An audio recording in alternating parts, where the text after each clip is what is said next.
जय माँ कालका हर हर महादेव। आज बात करते हैं, अगर आपके ऊपर तंत्र हुआ है या किसी तरह का कोई काली विद्या या काली शक्तियों का प्रयोग हुआ है, तो उसकी क्या निशानियाँ होती हैं, आप कैसे पहचान सकते हैं, क्या लक्षण होते हैं। सबसे पहले तो तंत्र विद्या क्या है। तंत्र विद्या किसी का भला करने के लिए प्रयोग में लाई जाती है, परंतु कई लोग ऐसे होते हैं कि इस विद्या का गलत उपयोग करते हैं। तंत्र विद्या एक ऐसी विद्या होती है जिससे आप इस संसार को, इसके रहस्यों को, इसकी शक्तियों को समझ सकते हो, नियंत्रित कर सकते हो।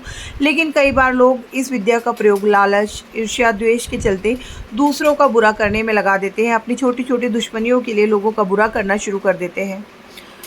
किसी व्यक्ति या किसी परिवार पर या किसी के काम धंधे पर, बिजनेस पर अविचार, कर्म, जादू टोना या तंत्र किया हुआ है, तो इसको आप कैसे पहचानेंगे। अगर आपके आसपास ऐसी घटनाएं घटने लगे जिनका कोई मजबूत कारण नहीं है, बिना किसी वजह से हो रही है, तो समझ लीजिए कि आपके ऊपर तंत्र का ही प्रयोग किया है। किसी ने आपका काम धंधा या आपके ऊपर तंत्र प्रयोग करके आपकी चीज़ों को बांध दिया है। कई बारी आप देखते हैं कोई बिल्कुल स्वस्थ व्यक्ति जिसको कभी किसी तरह की कोई परेशानी नहीं होती, बिल्कुल उसका शरीर स्वस्थ रहता है, और अचानक से ही उसकी सेहत बिगड़ने लगती है, खुद को बंधा-बंधा महसूस करने लगता है, या उसके शरीर में अकड़न हो जाती है, हाथ पैर अकड़ जाते हैं, हाथ पैर या तलवों में बहुत तेज़ की दर्द होने लगता है, सर, हाथ पैर उसके हर समय जकड़े रहते हों। इस व्यक्ति के ऊपर इस तरह की, अगर किसी व्यक्ति के ऊपर ऐसे सिम्पटम आते हैं, तो उसके ऊपर स्तंभन क्रिया की जाती है। उसे स्तंभन क्रिया के द्वारा बांधा हुआ रहता है ताकि वह जीवन में कोई कार्य न कर पाए।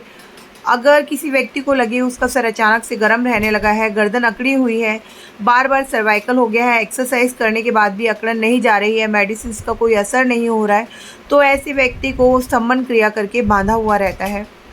अगर किसी व्यक्ति की बात करते करते बार बार जीभ कटने लगे, मुंह में खून आने लगे, जीभा पलटने लगे, या अचानक से मुंह में उसकी जख्म हो जाए और वो बोलने का प्रयास करे और बोल ना पाए, तो ऐसे व्यक्ति की वाणी को बांधा जाता है, वाणी का स्तंभन किया जाता है। यह भी एक तंत्र क्रिया है। अगर किसी व्यक्ति की सरकारी नौकरी लगी है और बड़े उसने प्रयास किए, बड़े एग्ज़ाम्स वगैरह क्लियर करके उसने वो नौकरी पाई, बहुत अच्छी नौकरी मिली है, और उसका अचानक से उसका मन नौकरी को छोड़ने का करे, ऑफ़िस जाने का ना करे, ऑफ़िस के स्टाफ से बार बार उसकी लड़ाई होने लगे, या बार बार उसका ट्रांसफ़र यहाँ वहाँ होने लगे, तो समझ लीजिए कि उसके ऊपर उच्चाटन क्रिया की गई है। इस तरह की तंत्र बाधा वही लोग करते हैं जो आपकी खुशी नहीं देख पाते, आपसे ईर्ष्या की भावना रखते हैं, आपसे जलन रखते हैं। ऐसे ही अगर आपका व्यापार बहुत अच्छा चल रहा है, बिज़नेस बहुत अच्छा चल रहा है, और अचानक से आपका मन करे इसे छोड़ दें, कुछ और करते हैं, या यहाँ से कहीं और मूव आउट कर लेते हैं, तो ये भी आपके ऊपर उच्चाटन क्रिया की ही निशानियाँ होती हैं।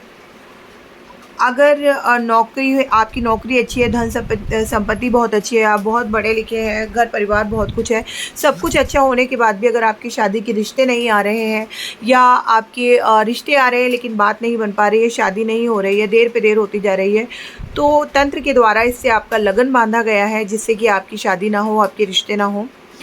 कई केसेस में क्या होता है, हस्बैंड वाइफ की रिपोर्ट्स ठीक हैं, दोनों मेडिकली फ़िट हैं, लेकिन फिर भी उन्हें संतान सुख नहीं मिल पाता है, तो यह उनकी कोख बंधन की निशानियाँ होती है। कोख का उनकी बंधन किया गया होता है तंत्र के अंतर्गत।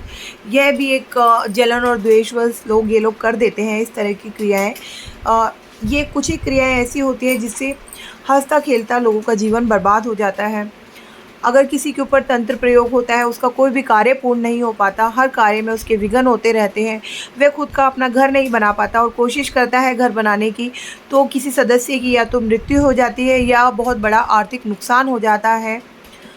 तंत्र का प्रयोग होने के कारण घर के बच्चे बीमार रहने लगते हैं, कोई ना कोई एक बंदा बीमार रहता है, बीमारी का चक्र उसके घर से कभी ख़त्म नहीं हो पाता, ज़्यादातर धन बीमारियों में ही व्यर्थ जाता है।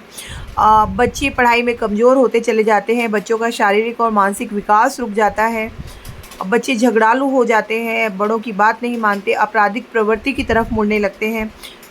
तो ये सब तंत्र क्रियाओं की ही निशानी है। अगर घर के किसी सदस्य की या किसी छोटे सदस्य की बिना कारण अचानक से मृत्यु हो जाए, या आपके घर में पशु हैं उनकी मृत्यु होनी शुरू हो जाए, तो यह मारण क्रिया होती है तंत्र में। इसका सहारा लेकर के लोग बर्बादी करना शुरू कर देते हैं।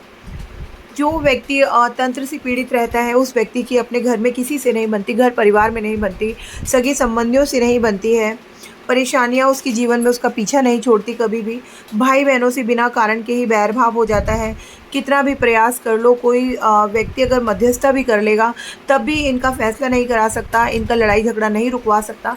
उन लोगों की आपस में कभी बन ही नहीं सकती है। वो हमेशा कुछ ना कुछ करके लड़ते ही रहेंगे। बेवजह चिंता परेशानियों में ऐसा व्यक्ति घिरा रहेगा। हर वक्त उसको या तो सुसाइड करने का मन करेगा या वो सुसाइड कमिट करने की कोशिश करेगा बार बार।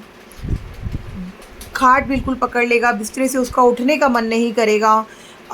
किसी तरह का कोई ज़्यादा बड़ी उसको रोग बीमारी भी नहीं पाएगी, लेकिन फिर भी उसके शरीर में कुछ ना कुछ परेशानियां हमेशा बनी रहेगी। आँखों के नीचे काले गड्ढे उसके होने लगेंगे, शरीर उसका सूखता चला जाएगा, चेहरा बिल्कुल बेरौनक हो जाएगा। हर तरीके से परेशानियों में घिरा रहेगा वो व्यक्ति। कोई भी काम करना चाहे वो नहीं कर पाएगा। हर तरीके से, हर तरफ से उसको निराशा हाथ लगेगी।